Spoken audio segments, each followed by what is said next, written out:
Welcome to News West 9's West Texas View with Johnny Lou Avery.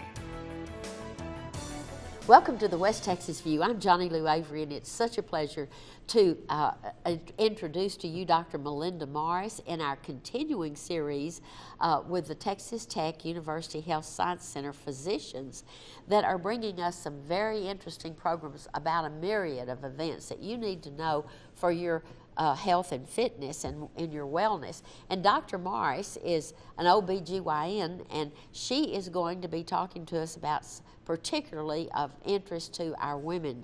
And she's going to be talking to us this morning more about menopause and some of the areas surrounding that you need to know, urology issues. So it's a real pleasure to have you here, Dr. Morris. And before we get started, I want you to tell a little bit about your background and how you came to be here. All right. Well, Johnny, thank you so much for inviting me on your show. This is a great opportunity. I'm a practicing obstetrician gynecologist, board certified. I've been practicing obstetrics and gynecology for 18 years. I actually graduated from the Texas Tech Odessa residency program 18 years ago. I was their first OB-GYN resident to graduate from the program. So I feel like I've kind of come full circle. I've been out in private practice for 18 years. I was in the military for several years. I was a major in the Air Force. And so I know we're taping this near Veterans Day, and so I want to salute all the veterans out there. But of which more and more are women. That's right. And after the Air Force, then I was in private practice, and I'm from Dallas originally, and I graduated from Southwestern Medical School in 1984. And in those days, women were, just really becoming a regular part of the medical schools. Only 20% of the medical students were female when I went to medical school. So I felt like we were kind of the pioneers and leading the way for future women in medicine. So I've had a wonderful career.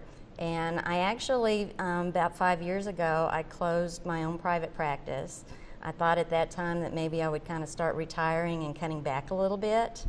But the Lord had a different plan for me that didn't quite work out that way. I was promoting women's health issues. I had a radio talk show at one time, and the journey just led to me getting back into practice and actually joining Texas Tech faculty a little over a year ago. And it was a great opportunity for me to come back and actually give back to the program that had trained me. And I'm very excited to be here. I love West Texas. My dad actually lived in Odessa. He was in the oil and gas business. I had aunts and uncles out here in the oil and gas business, so this really feels like home to me. I currently practice at the Jenna Welsh Center in Midland. It's adjacent to Midland Memorial Hospital. It was the old Allison Cancer Center. They renovated it, and now it's the Texas Tech Physicians Medical Building. And the first floor is dedicated to obstetricians and gynecologists at the Jenna Welsh Center. And we're also part of the Laura Bush Institute for Women's Health. So I'm very excited to be a part of that because, promoting women's health and promoting women's education on health issues is very important to me, and it gives me the opportunity to be a part of that program. So all of your practice is done at your Midland office. You don't go to an Odessa office or any other satellite offices? There are several of the obstetricians and gynecologists there primarily practice in Midland, out of Midland Memorial Hospital. So that's the primary focus of my practice. Well, I'm real interested in your subspecialty of the what did you call it? It's urogynecology. And during my private practice, I became interested in menopausal issues because so many women in their late 30s, early 40s, mid 40s were coming in, and they all had the same complaints. They all had the same problems. So I knew this was a huge issue, and some of their issues were really not being addressed. And so managing menopause and helping women through that stage in their life really became a focus of my practice. And just understanding what was happening to them, because even their moms couldn't help them understand that, because it happens at such different ages, doesn't it? It does, and and they'd say, well, my mom went through it and she didn't have any problems. But back in those days, women didn't really talk about their issues and their problems. They kept a lot of their symptoms to themselves, so they could have been suffering terribly, but they didn't let their children know about it. But when these women present, my primary focus is a lot of education. And the first thing I tell them is menopause is puberty in reverse. Okay? What a great way to say that. And that kind of helps them understand. And so every woman goes through this, just like every woman went through puberty.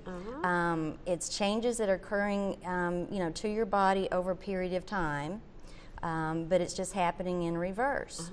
And just like for some women, they went through puberty with very minimal symptoms. Some women will go through menopause with no symptoms. I mean, I'll have women come in and say, I just stopped one day and that was it.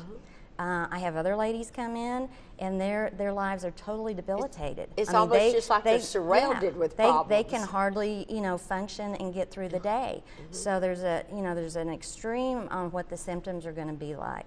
But it's a gradual process, and things actually begin to change in the mid-30s, which most women don't realize. Even if you don't actually have your stoppage until up in the 50s, it could be happening for 10 or 15 years. Because things start to gradually change over time. Now, the average age of menopause is 52, but some women are going to go through the change in their early to mid-40s.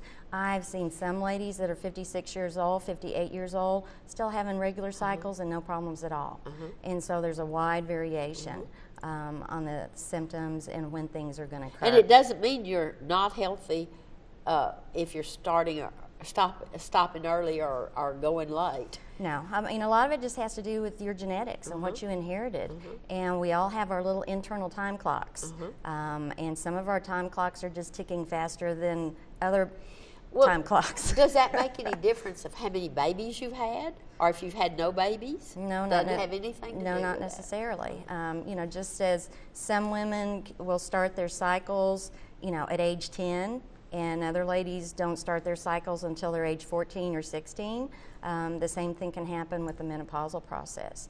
And there's kind of two categories, because there's perimenopause and then there's menopause. Menopause is going an entire year without a cycle. And if you've gone an entire year without a cycle, then you're officially menopausal. But a lot of things are happening up until that point. And that stage in your life where all those hormone levels are changing, that's considered perimenopausal. And there's actually several stages of perimenopause. There's kind of an early, a mid, and a late stage.